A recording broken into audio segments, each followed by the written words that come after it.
হঠাৎ করে শাকিব খানকে দেখা গিয়েছে ব্যাচেলার পয়েন্ট টিমে। ব্যাচেলার পয়েন্টের একটি অফিস রয়েছে যেটার নাম হচ্ছে বুম ফিল্মস। সেই অফিসের ভিতরে শাকিব খানকে হঠাৎ করে দেখা গিয়েছে। তাহলে কি শাকিব খান এবার ব্যাচেলার পয়েন্ট নাটক করবে? সারা বাংলাদেশের মানুষের ইমোশনের জায়গা হচ্ছে ব্যাচেলার পয়েন্ট নাটক। তাহলে কি এই নাটকে কাজ করতে যাচ্ছে শাকিব খান? দর্শক, আপনাদের কাছে কি মনে হয় অবশ্যই একটি কমেন্টস করে জানিয়ে যাবেন। সম্প্রতি সোশ্যাল মিডিয়াতে ভাইরাল হয়েছে, আমরা দেখতে পাচ্ছি ব্যাচেলার পয়েন্টের অফিস বুম ফিল্মসের ভিতরে শাকিব খান দাঁড়িয়ে আছে, একটি ছবি তুলছে।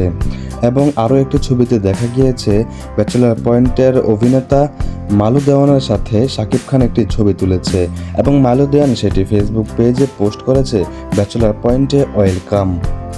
তাহলে কি আমরা ধরে নিতে পারি শাকিব খান ব্যাচেলার পয়েন্ট নাটক করতে যাচ্ছে? ব্যাচেলার পয়েন্ট নাটককে সবচাইতে বড় বড় তারকারা একসাথে মিলেই নাটক করে থাকে, আর সেই নাটকটা পুরো বাংলাদেশের মানুষের একটা আবেগের জায়গা। তাহলে এই নাটকে কি এবার জয়েন করতে যাচ্ছে শাকিব খান?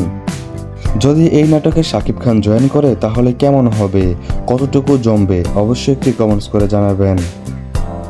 বুম ফিল্মসে গিয়ে শাকিব খানের ছবি তোলাটা কি ব্যাচেলার পয়েন্টে আগমন হওয়ার শুভ বার্তা, নাকি এমনিতেই কাজল আরেফিন ওমের সাথে দেখা করতে গিয়েছে শাকিব খান?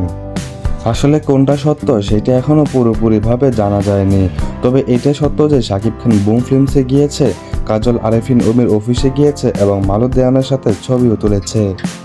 আর এই ছবিগুলো দেখার পর থেকে সোশ্যাল মিডিয়াতে অনেক বেশি সমালোচনা সৃষ্টি হয়েছে যে শাকিব খান ব্যাচেলার পয়েন্টে যোগ দিচ্ছে। আসলে শাকিব খান ব্যাচেলার পয়েন্টে যোগ দিচ্ছে কি দিচ্ছে না এই বিষয়ে এখনও পুরোপুরি ঘটনা জানা যায়নি। যদি আমরা পরবর্তীতে আপডেট পেয়ে থাকি অবশ্যই আপনাদেরকে জানিয়ে দেব। আজকের ভিডিও এতটুকু পর্যন্তই। ভিডিওটি ভালো লাগলে শেয়ার করে দিবেন এবং আমার চ্যানেলটি সাবস্ক্রাইব করে দিবেন।